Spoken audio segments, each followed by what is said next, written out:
Hi there, my name is Mackenzie, and we are going to discuss some newborn care. First, we're going to talk about nail care. For the first few weeks, you will not need to cut your baby's nails as their nails are attached to their skin. You can use a baby safe nail file to prevent them from scratching their face. During this time, you do not want to cover your baby's hands using mittens or hand covers, as you want to allow babies to move their hands freely to promote proper development. After the first few weeks, once baby's nails are not attached to their skin, you can push down the fingertip skin and you can use baby safe nail clippers to trim your baby's nails. You can then use a baby safe nail file to remove any sharp corners. It is a good idea to trim your baby's nails when they are in a deep sleep state, as there is less movement. Next, we're going to review cord care. During your pregnancy, the umbilical cord provides nutrients and oxygen to your baby. After birth, the newborn's umbilical cord will typically dry out and fall off within the first few weeks following their delivery.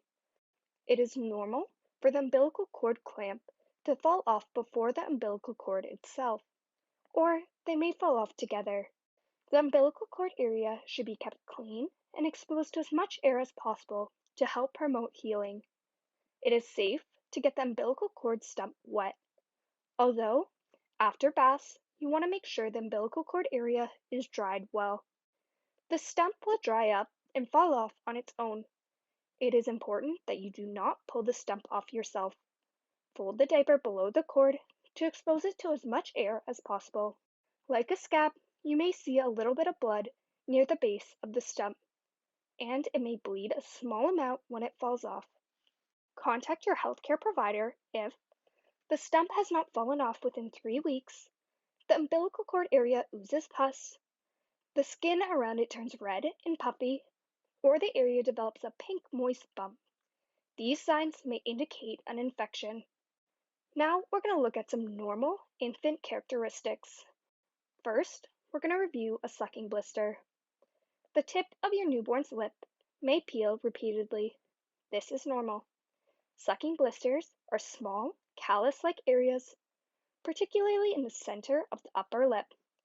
They may form because of friction caused during feeding time. Sucking blisters will eventually dry up and fall off on their own without treatment. Next, we're going to review dry, peeling skin. As your baby transitions from an aquatic water environment in utero to an air-exposed environment, they may experience dry, peeling skin, especially on the palms of the hands and the soles of the feet. No treatment is necessary, but you can use a small amount of all-natural coconut or vegetable oil if needed. Using a natural moisture source will ensure your baby's safety if any of the product gets into their mouth. Next, we're going to review cradle cap. Your baby may also experience cradle cap, which is loose skin on the scalp that may be crusty and grayish-white in color. You can use a small amount of natural oil and a very soft bristled brush during bath time. This is normal and will typically go away on its own. Next, we're going to review milia. Milia, on the bridge of the nose, chin, and cheeks, is very common in babies. These are small, white cysts on the skin, commonly thought to be baby acne. These are caused by blocked hair follicles or glands.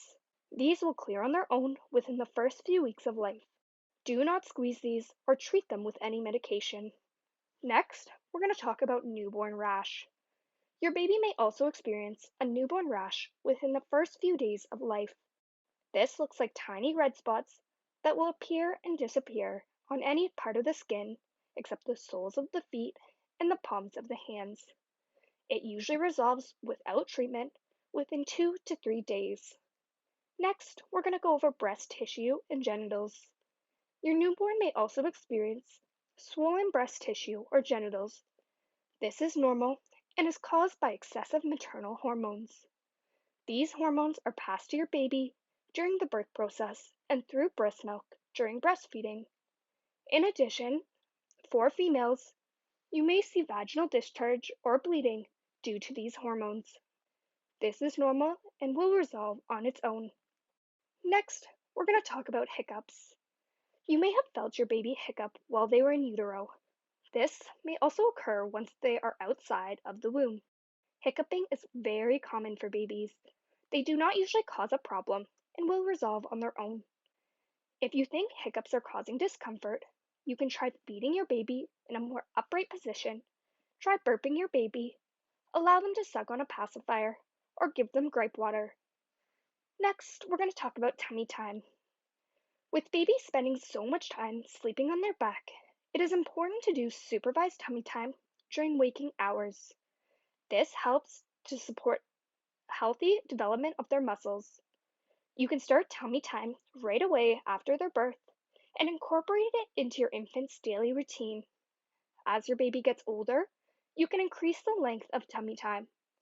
Tummy time can help to prevent flat spots from forming on your baby's head.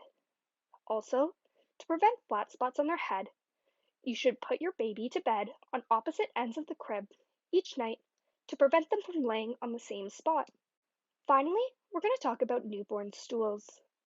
For the first 1 to 2 days, your baby will have tar-like brown black stools that are very sticky. This is called meconium stool. During day 3 to 4, they will have a transitional stool that is looser, which is brown, greenish, or yellow in color. After day 5, they should have at least 3 soft, yellow seedy stools a day. After 6 weeks, breastfed babies can have 1 or more soft yellow stools every 1 to 7 days. If you have any questions about the content discussed in this video, feel free to call our Healthy Families hotline at 519-258-2146 with the extension 1350.